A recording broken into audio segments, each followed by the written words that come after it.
Boa noite, queridos estudantes. Sejam muito bem-vindos a esta terça-feira, já é quanto mesmo, minha gente? 13, olha aí, 13 de setembro. Nós vamos aqui com a nossa aula maravilhosa de análise linguística e hoje eu trouxe duas classes para a gente trabalhar que são super importantes relacionadas ao substantivo, tá? A gente vai observar que o substantivo, que foi a última classe que a gente estudou, nomeia os seres em geral, certo? E tem algumas outras classes que modificam os substantivos ou até podem atuar como tal, tá? Essas classes, os artigos e numerais, podem ser substantivados, na verdade?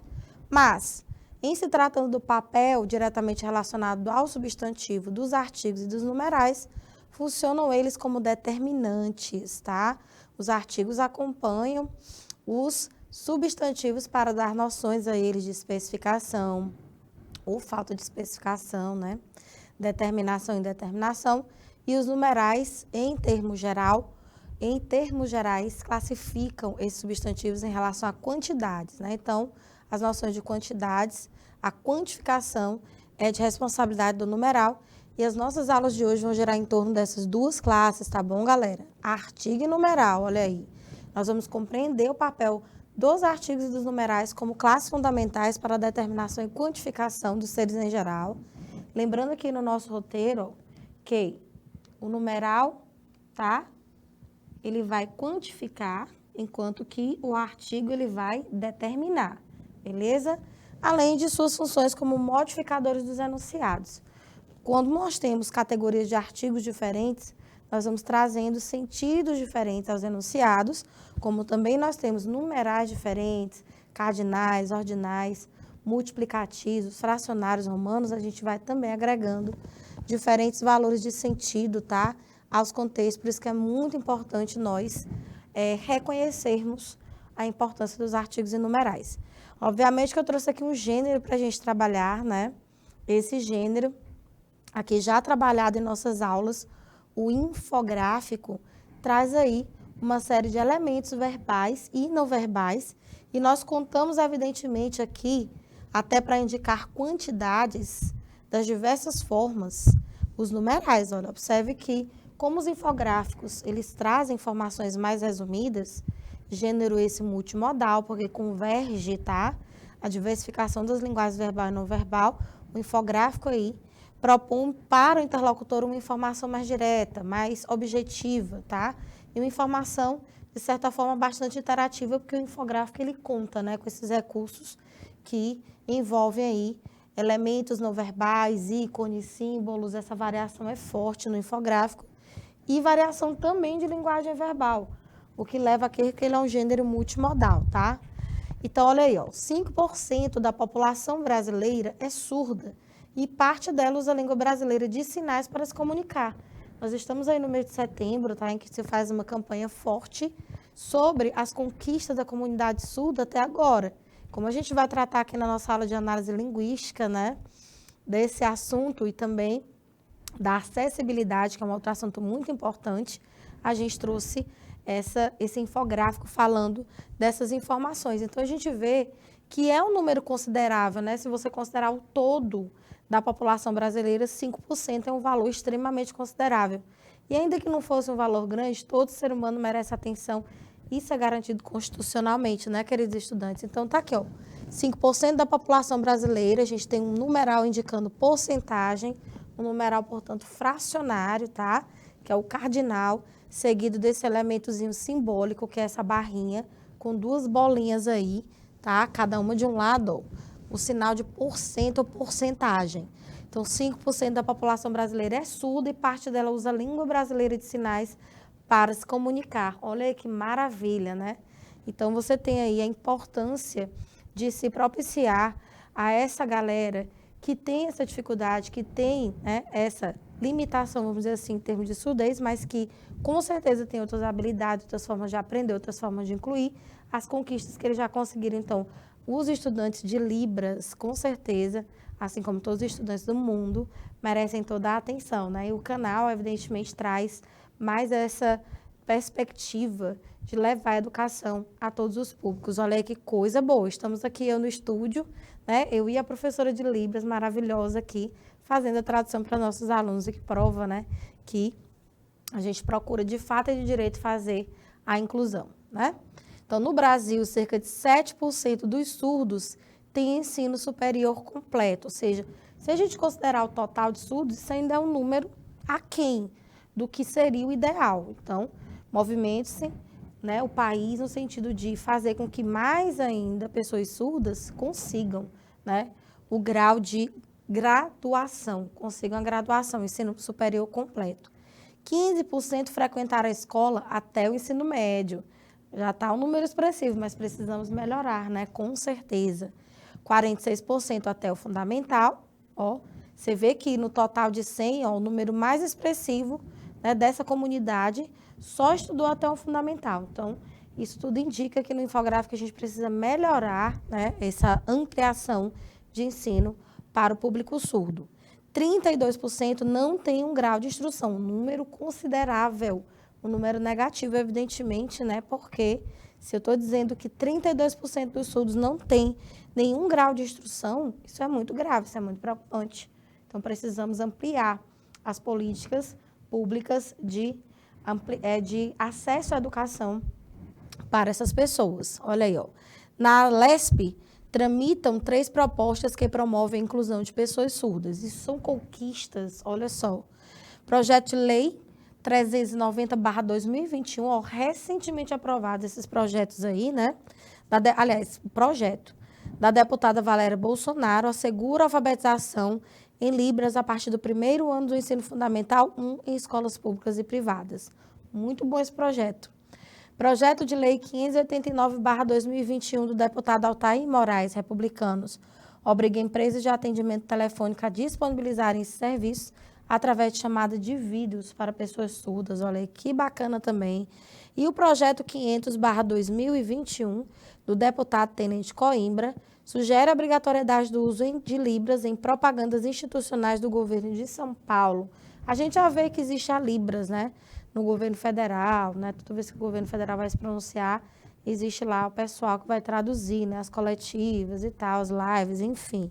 Então, já é uma forma de adquirir acessibilidade, tá bom, gente? Então, vejam aqui que a gente já usou outros numerais, ó. A gente tem aqui, identificando os projetos de lei à esquerda e o ano à direita, ó. Tá vendo aí, ó? Número 390, número 589... número 500, que indica essa quantidade, né? Indica um ordenamento aí. E você tem numerais cardinais, tá? O ano 2021 está ali indicado na barrinha à direita. Aqui, ó, nesse primeiro projeto de lei 390, você tem o primeiro ano do ensino fundamental, que já é uma outra categoria de numeral, o numeral ordinal, que indica aí a disposição dos seres em uma determinada ordem ou em uma sequência, tá? Então, você vê como os números são importantes, principalmente em determinados gêneros, né? Para o convencimento, para a informação do público-alvo. Com certeza, em gêneros como infográfico, gráfico, tabelas, a presença dos numerais é bastante relevante. Por isso, é importante que a gente conheça ao máximo essa classe. Aqui também, evidentemente, você tem os artigos, né? Sozinhos ou contraídos com outras classes, ou combinados até. Porque a gente vai ver hoje, ao longo dessa aula de artigo e numeral, como é que existe essa forma de combinação e contração. A gente já mostra aqui, por exemplo, vou usar aqui o marca-textinho, artigo definido, ó, porque a gente vai trabalhar o substantivo língua em um sentido bem específico. Então, não é uma língua, é a língua brasileira de sinais. O artigo realmente define, especifica a noção trazida pelo substantivo língua. Aqui você tem a contração da preposição de mais o artigo ao, da população brasileira. E essa contração só foi permitida porque população substantivo está claramente determinado, não é qualquer população, é a brasileira. Então, aí a gente tem exemplos de artigos definidos. Uma outra classe bastante relevante também na construção dos gêneros textuais, tá? Aqui, ó.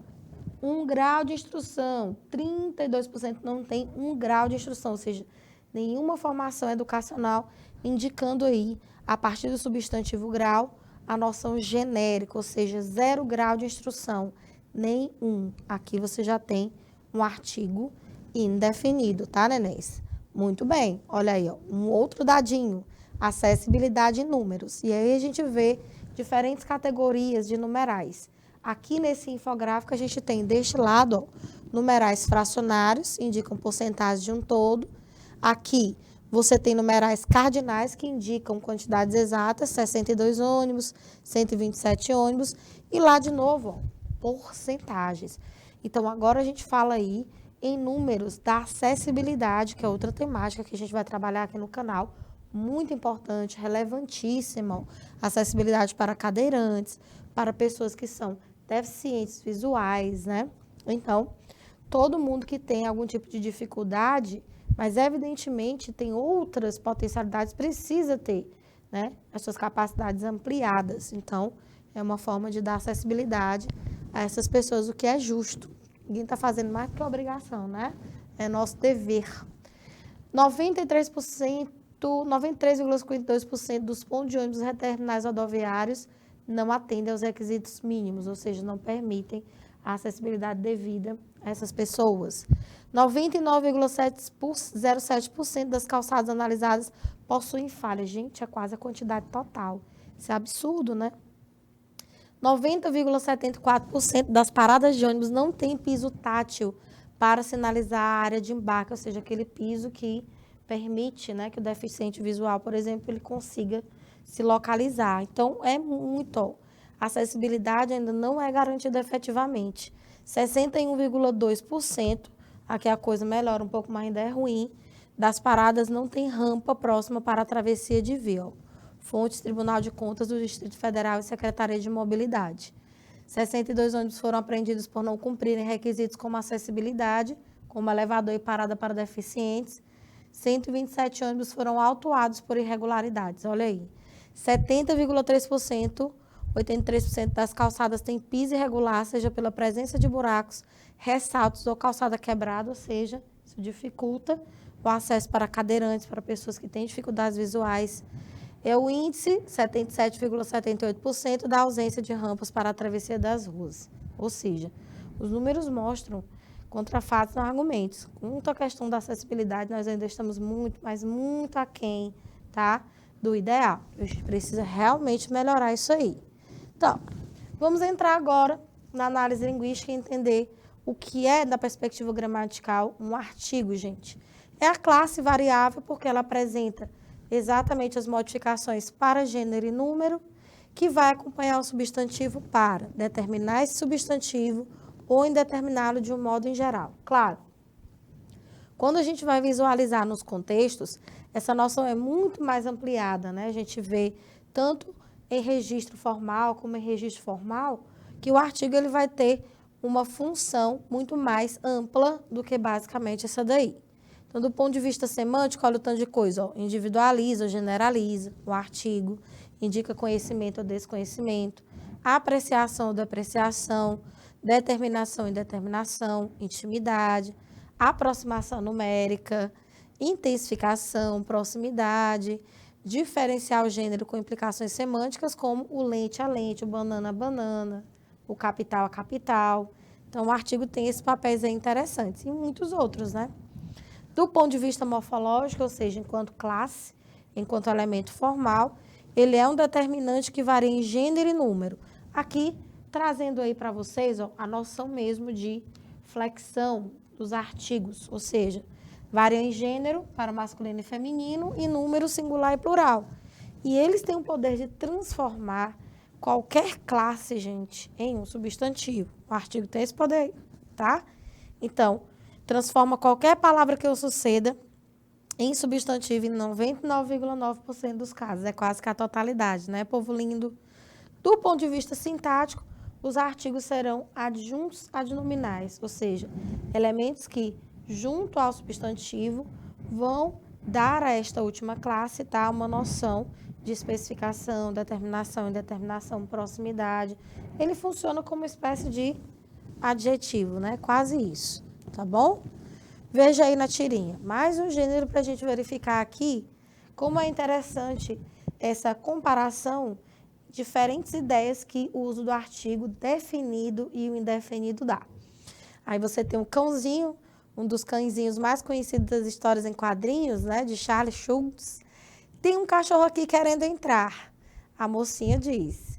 Aí tá lá marcado, ó, um cachorro. E ele pensa, ó, um cachorro não, o cachorro. Com quem minha amiga me respeite, que eu não sou qualquer cachorro, não. Repare que quando ela utilizou o artigo ela deu ideia de que era um cachorro qualquer, que ninguém conhecia. Ele está ofendendo. Não, eu não sou qualquer cachorro. Eu sou o cachorro. Então, eu mereço atenção, mereço respeito. E sai, ó, indignada aqui, ó. Tá vendo? Então, o sentido, o efeito de humor aí, o resultado do humor é justamente o resultado também, além da parte não verbal, que jamais pode deixar de ser considerada, esse uso dos recursos linguísticos baseados em artigo indefinido e artigo definido que cria toda a oposição, né? Um cachorro qualquer e um cachorro específico, que vai aí ajudar a gerar o efeito de humor, que é típico deste gênero, né? Bom, aqui você vê a classificação direta dos artigos, definido ou a definidos, ou a, os e as, indefinidos, uma, uns e umas. Claro, gente, como nós procuramos mostrar aqui para vocês, não é avistar simplesmente essa forma morfológica e já sair por aí dizendo que é artigo. Não é assim. Essas palavras podem funcionar como artigos, tá? Você sempre vai considerar o contexto. Evidentemente, você viu que para ser artigo, elas têm que acompanhar o substantivo e trazer aquelas noções que nós trabalhamos lá no primeiro slide. Por quê?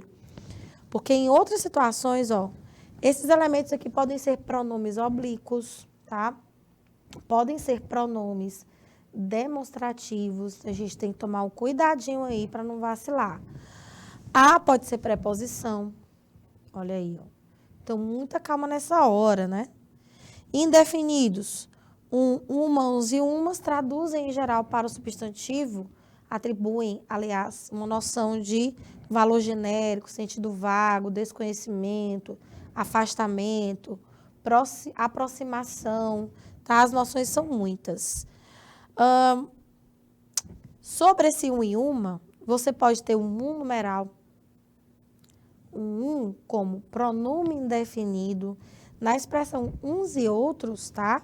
Uma locução pronominal, você tem, na verdade, nem numeral nem artigo, tá? Isso aqui é uma locução pronominal. Então, muita calma nessa hora. Sempre considere o contexto para você ter certeza, tá? De que é artigo. Agora, se você diz, ó, comi uns pães, não é que eu sei que isso aqui é um artigo. Porque eu estou vendo que ele está modificando o substantivo pães e dando a esse substantivo uma noção genérica. Perceba que o emissor ele não diz quantos pães comeu, ele diz comi uns, então não sei. Para mim não fica clara a exata quantidade de pães consumidos. Então, é essa noção de indefinição, essa noção mais genérica, que nos dá a certeza de que, neste contexto, uns é artigo. Então, sempre o raciocínio é por aí, analisando o contexto, verificando as possibilidades. Aqui, ó, eu trouxe para vocês nessa tabelinha as noções de combinação e contração. Nós vamos entender que, em língua portuguesa moderna, nós só temos dois casos de combinação, que é quando o artigo ele vai se juntar com outras classes e dessa junção não vai haver nenhum tipo de prejuízo para nenhuma delas, tá? Por exemplo, aqui, ó, quando a preposição a se junta com o artigo o, você vai ter ao. Então, é uma junção direta. Nem perde a preposição, nem perde o artigo. Porém, quando a gente junta a preposição em com o artigo a ou o, olha o que a gente vai ter, ó, na, no. Ou seja, já vai haver uma modificação de forma, vai haver alguma alteração aqui na preposição em. Você não vai ver mais a letra M nem a letra E, né? Então, há uma modificação, e é essa modificação, muitas vezes motivada por alteração de forma ou perda, que marca a contração, tá? Então, os únicos casos de combinação são esses aqui. A mais O, ao, e A mais onde, que vai dar aonde. Eu não coloquei aí, tá? Essas são as únicas duas combinações. Todo o resto, gente, é contração, tá? E para quem tem medo de usar, por exemplo, num, numa, dum, duma, num, numa não é expressão informal, não, gente. Pode usar tranquilo. Desde que haja a possibilidade, tá? De você realmente fazer essa contração da preposição em com o artigo 1. Em um fim de semana qualquer, nós nos encontramos. Num fim de semana qualquer, nós nos encontramos. Sem problema, viu? Com esse em, uma ou numa, tá bom? Só para deixar claro. Repara aqui embaixo, ó. Quando os artigos se contraem com a preposição por, o que que vai ocorrer? Você vai ter, ó, pelo, pela, pelos, pelas, tá? Antigamente, no estágio mais antigo do português, a gente tinha essa contração com pera e pero. Mas hoje a gente não tem mais, tá? Essa contração ficou no passado, é forma arcaica. Foi substituída por pelo, pela, pelos, pelas, tá? Agora a gente vai falar de uma partezinha muito importante. Vou reforçar com vocês, queridos estudantes da EJA 6, a relevância de você conhecer principalmente o uso dos artigos definidos femininos. Isso é condição, tá? Condição, assim, inabandonável para que você entenda o princípio da crase. Então, vai haver algum momento que você vai estudar mais profundamente o fenômeno da crase e para que essa situação seja entendida, é preciso que você conheça situações em que, por exemplo, os artigos definidos são obrigatórios, o uso dos artigos definidos é facultativo ou até ele é proibido. Isso vai explicar por que em certas situações, a crase deve ser indicada, não se pode indicar a crase ou pode-se optar por indicá-la, tá bom? Então, preste atenção, ó. Você sabia que quando o artigo ele vai ser empregado junto a nomes próprios, ele dá um sentido de proximidade, tá? E, nesse caso, ele é facultativo. Ou seja, se você conhece a pessoa a quem você se refere, você pode ficar à vontade para usar o artigo. A Maria talvez viaje nas férias. Veja que o próprio contexto indica que essa não é a Maria qualquer. O emissor dá a ideia de que a conhece. Se você quiser tirar esse artigo, você pode tirar. Eu vou indicar essa possibilidade de retirada com esse símbolozinho de vazio, tá? Então, Maria talvez viaje nas férias. Agora, o contrário acontece. Se você não tem intimidade com o substantivo próprio que você vai utilizar, a pessoa, né, representada por ele, você não use. Não use, portanto, artigo definido diante de nomes de santos e santas, diante de nomes de celebridades, ou seja, no geral, pessoas com quem você não tem intimidade ou que você simplesmente desconhece.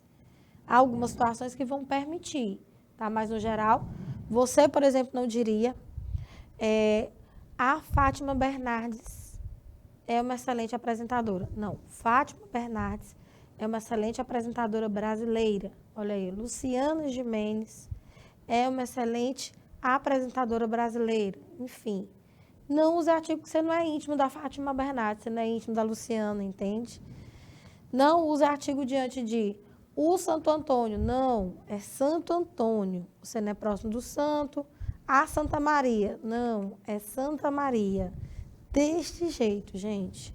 Olha aqui, ó. Normalmente, nomes próprios geográficos que indicam países, oceanos, rios, acidentes geográficos, etc., tem artigos, né? A Suécia, o Amazonas, o Grand Canyon, se bem que é em inglês, né? As cataratas do Iguaçu, pronto, olha aí. O artigo definido, ó, não deve ser utilizado nos títulos. Vossa Alteza, pronome de tratamento, gente. Esses pronomes de tratamento mais formais, todos eles, aliás. Você, Vossa Alteza, Vossa Excelência, Vossa Magnificência, Vossa Paternidade, Vossa Reverendíssima, eles não admitem o uso de artigo. Você não vai dizer, por exemplo, Vossa Excelência pode me receber, você não vai botar um artigo aí, ó. A Vossa Excelência pode me receber? Não. Então, eles repelem. O que significa isso? Se esses termos estiverem à direita, você não pode indicar a crase antes dele de jeito nenhum, ó. Devo satisfações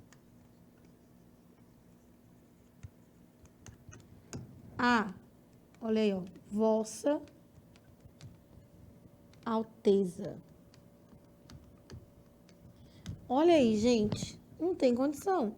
Como é que você vai indicar que a preposição a está contraída com o artigo a se eu só tenho a preposição? Quem deve algo a.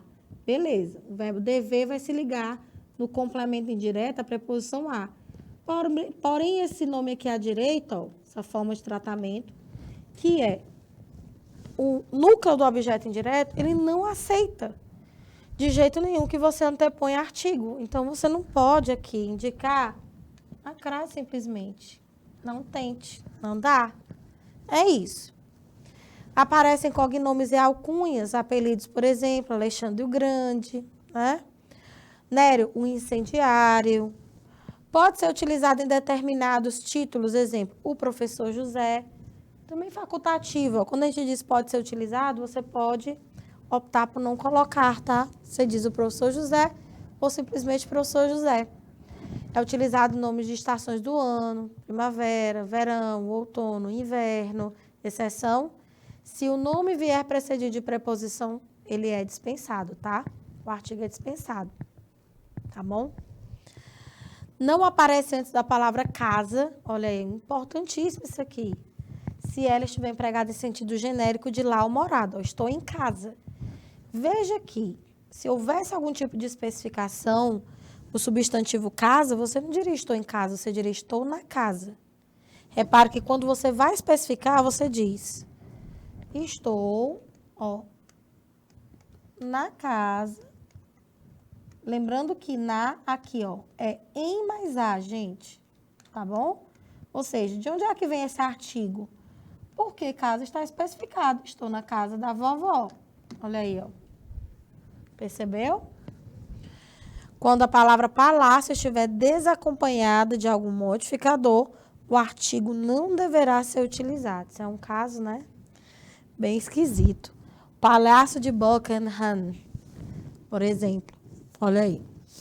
O uso do artigo definido é facultativo na indicação de tempo com a expressão hora. Era perto da 1 hora, a maioria das pessoas era perto de 1, né? Mas sabe que ele é facultativo. Você também pode fazer essa construção. Por isso eu vou colocar aqui, ó, mais de. Ou seja, você contrai a preposição com o artigo definido a, ou você deixa só de.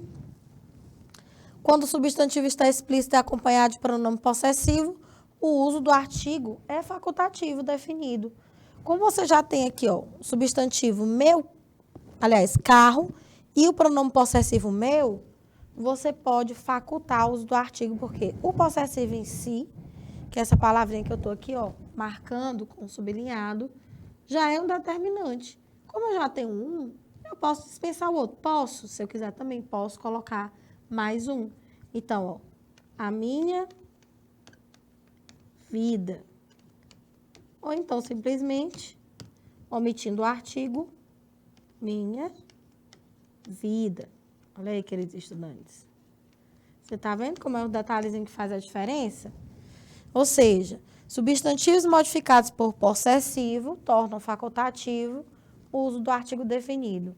Qual a implicação disso lá na crase? Diante de substantivos acompanhados de possessivos, pronomes possessivos, faculta-se o uso do artigo. Então, você vai ficar à vontade, tá? Para utilizar ou não o artigo antes de pronomes possessivos. Carrega o significado de posse, quando acompanha designações de parte do corpo e nomes de parentesco. Ó, tinha as mãos trêmulas, tá? Então, você vai utilizar esse as como uma espécie de minhas. Tinha minhas mãos trêmulas. Ele pode assumir um possessivo, mas há que conteste isso, né?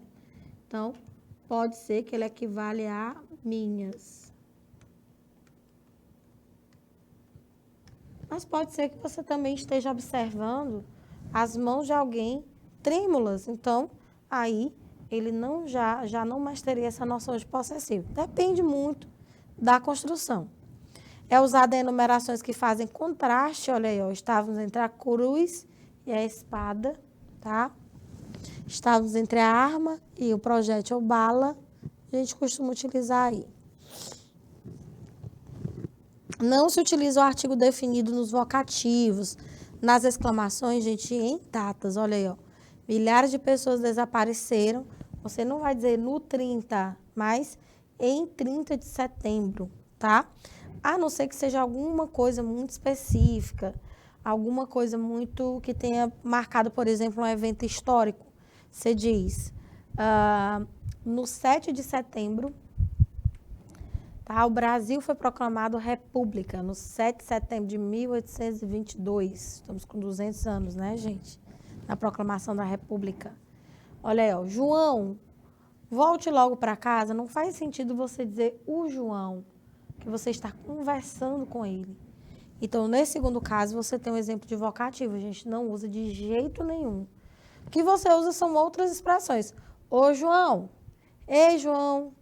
Aí sim. Agora, artigo não. O João, volte para casa, nem parece que você está falando com ele, né? Não se utiliza artigo definido depois de expressões como cheirar a, saber a. Olha aí, ó. A casa toda cheirava a rosas. Ou seja, gente, impossível você indicar aí, tá? A crase. Esse azinho aí é só preposição. Veja que é quem cheira, cheira a, tá? Então, isso aqui é uma preposição, somente. É possível colocar um artigo? É. Mas se eu fosse colocar um artigo definido, sabendo que o artigo ele se flexiona para acompanhar o substantivo, o qual modifica, não seria cheirava as rosas? E teria que ter uma especificação, né?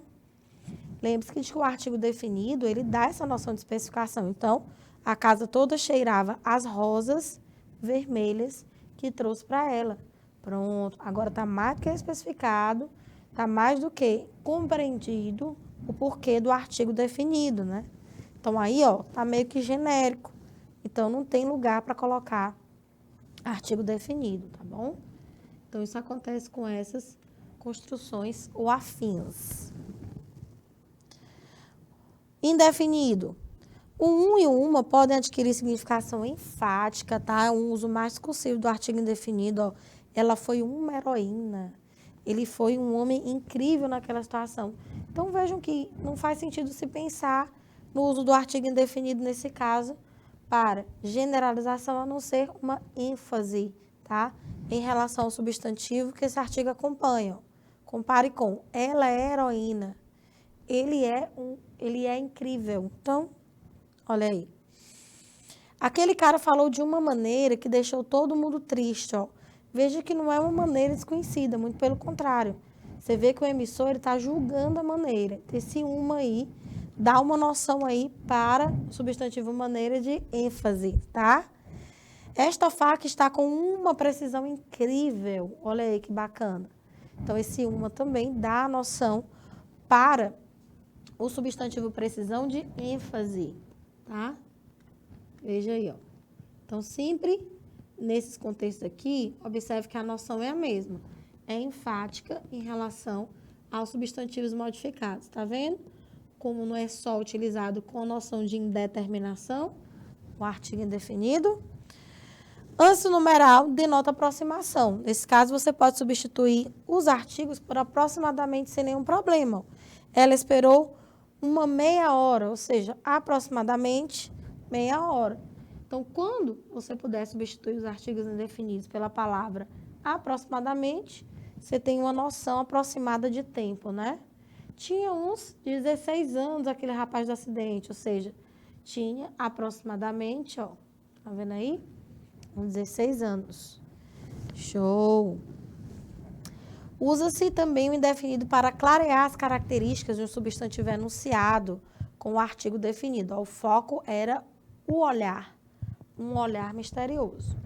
Então, vejam que aqui, primeiramente, a gente utiliza o aqui antes do substantivo olhar para dar uma ênfase, um foco maior. Ó. O artigo indefinido entra e faz essa ênfase, né? Essa chamada de atenção. O olhar de captura é que chamava a atenção, um olhar dissimulado. Veja aí, ó. Sempre é assim. O olhar, depois retomado com o indefinido, ó, um olhar. Indefinido também para revelar ênfase ou depreciação. Estou com uma fome, estou com uma dor de cabeça. Ó, veja que não é uma dor de cabeça qualquer, não é uma fome qualquer. Então, você nota que o uso do artigo aqui não tem nada a ver com indeterminação, é enfático mesmo. Engordei uns 10 quilos, né? Então, aí, é uns 10 quilos. Se você engordou 10 quilos, é uma quantidade exata, veja. Então, é para dar ênfase. Ele é um homem, eu sou uma mulher. O valor aqui mais de depreciação, né? Como quem diz que o homem tem um valor aqui, vamos dizer assim, superior ao da mulher nessa perspectiva, tá? Contextual de oposição. O homem ressaltado na figura do artigo definido e a mulher colocada numa posição inferior na figura do artigo indefinido. Minha gente, o artigo aí, você pensa que é uma classezinha besta? Olha aí. Para precisar ou explicar melhor um ser anteriormente determinado por artigo definido, ele também pode ser usado naquela mesma situação ainda agora. Chegou o dia, um dia ímpar e inesquecível. Aquela mesma história de ainda há pouco. O dia, um dia. Ela era uma Afrodite e uma Diana ao mesmo tempo. Ó. Ele era uma pessoa incrível. Olha aí, ó. Realçando aí as qualidades do indivíduo, tá bom? Vamos resolver uma questãozinha agora. Ó, interessante nessa letra de música, nesse gênero textual aí, de linguagem, portanto, literária, como o uso do artigo vai fazer toda uma diferença, né? Você tem uma composição do maravilhoso, incrível Caetano Veloso, tá? Esse cara. E lá no finalzinho, você vai ver um interessante efeito de sentido, que é basicamente provocado pela oposição dos artigos, ó. Ele é o homem, eu sou apenas uma mulher. Mas vamos analisar a letra toda para a gente entender como é que a gente chega a essa conclusão. Que esse cara tem me consumido, a mim e a tudo que eu quis, com seus olhinhos infantis, como os olhos de um bandido. Ele está na minha vida porque quer. Eu estou para o que der e vier. Ele chega ao anoitecer, quando vem a madrugada ele some, ou seja, existe aí uma sugestão, vamos colocar assim, tá? Uma insinuação de que esse homem que chega, né, à noite em casa e de madrugada some, provavelmente é um homem comprometido. É um homem que tem outro relacionamento. Ele chega ao anoitecer e na madrugada some. Ele é quem quer. Olha aí, ó. Ele é o homem, eu sou apenas uma mulher. Ou seja, ela se coloca mesmo na posição de subjugamento, ou seja, ela se coloca na posição hierarquicamente inferior ao homem, como uma mulher que vai atender a todos os desejos dele, né? Os versos, ele é quem quer, tá? Ele chega, aliás, é aqui, ó. Eu estou aqui para o que daí vier, marcam bem essa ideia. Quer dizer, eu aceito o que dele vier. Ele é quem quer, olha aí, ó. Ou seja, quem está falando, a voz que fala nesse, né, texto lindo, é uma mulher. Então, ela está se colocando mesmo na posição, ó, de criatura que vai fazer todos os desejos deste homem aí que manda e desmanda nela, né? Vai submeter. Então, com base nessa análise, a gente percebe que o artigo definido dá aí um valor de supervalorização ao homem e desvalorização da mulher. Quer dizer, o homem se põe aí, quer dizer, ele não é nem ele, ela põe e reconhece o homem que está com ela como hierarquicamente superior. Ela mesma se subjuga, né? Olha aí. Observando a utilização dos dois artigos destacados, os últimos versos da canção, nota-se que é indiferente o uso do artigo definido o e do indefinido uma, pois estão relacionados a substantivos. Mentira. Você viu que não é indiferente coisa nenhuma. Esse uso marca uma clara distinção semântica, né? Uma clara diferença de ideia. Letra B. A utilização do artigo definido para o homem expressa uma supervalorização de ser, ou seja, dele, do homem. Letra C. O eu lírico é masculino, portanto, pretende enaltecer a si própria e não a mulher. Não, o eu lírico é feminino, tá, gente? E esse eu lírico, ou seja, a voz que fala no poema, enaltece o homem, é o contrário. Há uma valorização da mulher e depreciação do homem devido aos artigos. Não, os artigos mostram o contrário, que o homem é valorizado e a mulher é desvalorizada. Então, está trocado também. Então, há uma valorização do homem em detrimento da figura feminina e depreciação da mulher. Olha aí porque que a letra D está incorreta. Tá vendo? E a letra E, esta construção fere as regras da gramática normativa. Nada a ver. Ninguém nem fala em gramática normativa em se tratando de textos literários, né, gente? Esses textos, letras de música, poesias em geral, cordéis, eles têm a prerrogativa da licença poética, ou seja, a liberdade para a criação, sem as amarras, tá, do registro formal. Então, esse fere aqui não condiz com o gênero textual em análise. Portanto, para responder corretamente a esta questão, a letra B traz aí a exata noção transmitida pelos artigos nesta canção, queridos estudantes. Olha aí como a classe dos artigos e dos numerais é importante na construção dos gêneros, né? Quero que doravante vocês olhem para todas as classes gramaticais com outros olhos. Percebam que, se elas existem, existe evidentemente uma função, aliás, uma não, várias funções para elas, que vão aí mostrar as suas exatas e distintas funções dentro de cada contexto, tá bom? Daqui a pouco, nós vamos ter nosso segundo momento de aula. Até já!